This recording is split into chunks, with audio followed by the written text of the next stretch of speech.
Cyber ഇടത്തിൽ തെറിവിളി പതിവാക്കിയ നടൻ വിനായകനെതിരെ നിരവധി പരാതികൾ അധികൃതർക്ക് ലഭിച്ചിട്ടും നടപടി വൈകുന്നതിനിടെ വിഷയത്തിൽ സമൂഹത്തിന്റെ നിസ്സംഗത തുറന്നു പറഞ്ഞ News 18 Malayalam deputy editor Aparna കുറുപ്പും രംഗത്തെത്തിയിരുന്നു.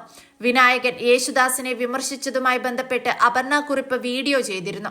ഇതിനു പിന്നാലെയാണ് നടൻ തെറിപ്പാട്ടുമായി ആദ്യം രംഗത്തെത്തിയത്.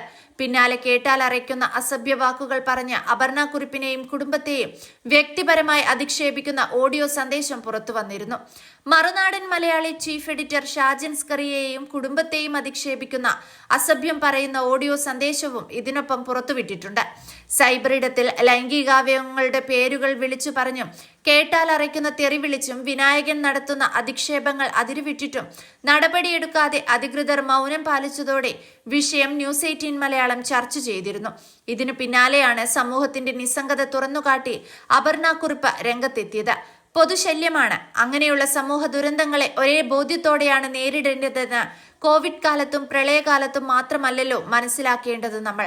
മാപ്രകൾ കംപ്ലീറ്റ് നന്നായിട്ട് പെണ്ണിനെ പച്ചത്തേറി പറയുന്നവനെ നന്നാക്കിയാൽ മതിയെന്ന് പറയുന്ന പെർവേർട്ടുകളോടും പറയാനുള്ളത് നിങ്ങളും ആ പൊതുശല്യത്തിന്റെ ഭാഗമാണ് എന്ന് തന്നെയാണെന്ന് അപർണ കുറുപ്പ് ഫേസ്ബുക്ക് കുറിപ്പിൽ പറയുന്നു. സമൂഹത്തിന്റെ വിഴുപ്പ് ചൂണ്ടിക്കാണിക്കുന്നവർക്കൊപ്പം നിന്ന് ശബ്ദമുയർത്തുകയാണ് നിങ്ങൾ ചെയ്യേണ്ടത്. ഇതിന്നല്ലെങ്കിൽ നിങ്ങൾ പിന്നെ എപ്പോഴാണ് ചെയ്യുക എന്നും ഫേസ്ബുക്ക് കുറിപ്പിൽ അപർണ കുറിപ്പ് ചോദിക്കുന്നു. മറുനാടൻ മലയാളി ചീഫ് എഡിറ്റർ ഷാജൻ സ്കറിയയ്ക്കും കുടുംബത്തിനുമെതിരെ അധിക്ഷേപ പരാമർശങ്ങൾ നടത്തിയതിന് പിന്നാലെ News 18 Malayalam deputy editor Aparna കുറുപ്പിനും കുടുംബത്തിനും വ്യക്തിപരമായ ആക്ഷേപമാണ് വിനായകനിൽ നിന്ന് നേരിടേണ്ടി വന്നത്.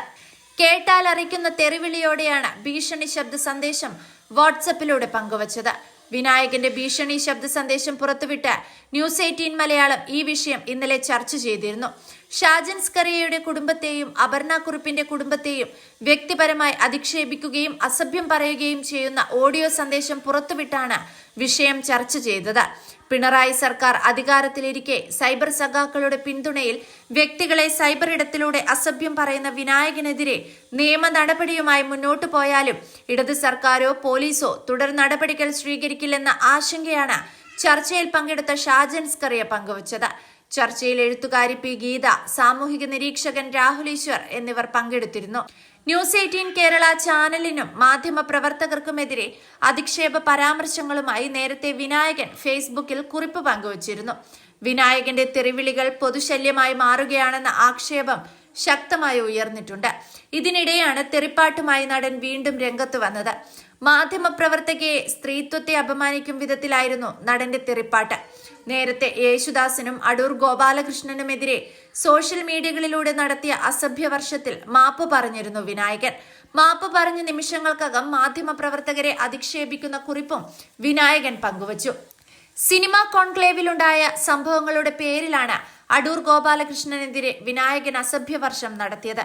ഒപ്പം യേശുദാസിനെയും വിമർശിച്ചു. ഇത് വാർത്തയായതിനു പിന്നാലെ ഒറ്റവാക്കിൽ മാപ്പ് എന്നെഴുതി പങ്കുവച്ചു. വൈകാതെ ന്യൂസ് 18 ചാനലിനെതിരെ അധിക്ഷേപ പോസ്റ്റും പ്രത്യക്ഷപ്പെട്ടു.